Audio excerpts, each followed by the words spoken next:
Surat fire બ્રિગેડની શક્તિમાં વધારો થયો છે। આધુનિક હાઇડ્રોલિક લેડરનો ઉમેરો કરવામાં આવ્યો છે। ફિનલેન્ડથી આયાત કરાયેલા 70 મીટર ઊંચાઈની કેપેસિટી ધરાવતું હાઇડ્રોલિક પ્લેટફોર્મ ફાયર બ્રિગેડના બેડામાં સામેલ કરવામાં આવ્યું છે।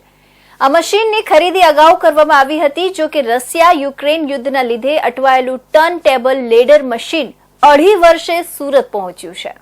ઊંચી ઇમારત પર આગ લાગે ત્યારે આગ ઓલવવા સૌથી મહત્વપૂર્ણ રોલ રહેશે 16 માળ ઉપર હાઇડ્રોલિક લેડર અને ટર્ન ટેબલ લેડર જશે।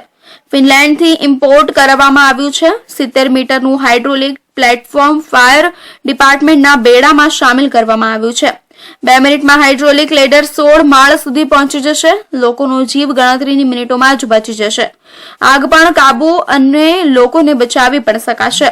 કોમ્પ્યુટરાઇઝ ઓપરેટ કરવામાં આવશે। હાલ પાલિકા પાસે 2.55 મીટર અને 1.46 મીટરનો ટર્ન ટેબલ લેડર મશીન છે। 5 લોકોને એક સાથે રેસ્ક્યુ કરી શકાશે।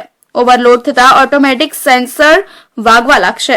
જે અત્યારે સુરત મહાનગરપાલિકાના ફાયર અને ઇમરજન્સી વિભાગમાં અત્યાધુનિક 2 વાહનો વિકસાવવામાં આવેલા છે, જેમાં મુખ્યત્વે 70 મીટર ઊંચાઈ ધરાવતું હાઇડ્રોલિક પ્લેટફોર્મ, જેને એરિયલ લેડ પ્લેટફોર્મ કહેવામાં આવે છે, તથા ટર્ન ટેબલ લેડર 55 મીટર ઊંચાઈ ધરાવતું વિકસાવવામાં આવ્યું છે।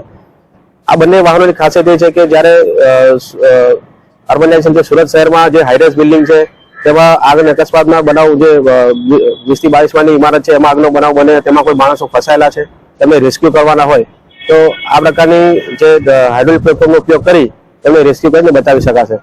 આ વાહનની મુખ્ય ખાસિયત એ છે કે તેમાં એસ્કેપ ચૂટનું એક રાખવામાં આવ્યું છે, જે એસ્કેપ ચૂટની મદદથી જ્યારે માણસો ફસાયા હોય તો કેદને આપણે જમીન પર નહીં લાવતા એસ્કેપ ચૂટની મદદથી તેને નીચે એસ્કેપ ચૂટની ઉતારી શકાશે। આ જે પ્રકારના વાહનો છે 70 મીટર ઊંચાઈ ધરાવતું જે હાઇડ્રોલિક પ્લેટફોર્મ છે તે ફિનલેન્ડથી અને ટર્ન ટેબલ લેડર 55 મીટરનું છે તે જર્મનીથી વિકસાવવામાં આવેલા છે। અંદાજિત 12 કરોડના ખર્ચે વસાવવામાં આવેલું આ આધુનિક લેડર ઓટોમેટિક છે અને સેન્સર થી સજ્જ છે। 16મા માળ સુધી ફસાયેલા લોકો સુધી આ મશીન 2 મિનિટમાં જ પહોંચી જતું હોવાનો દાવો કરાયો છે।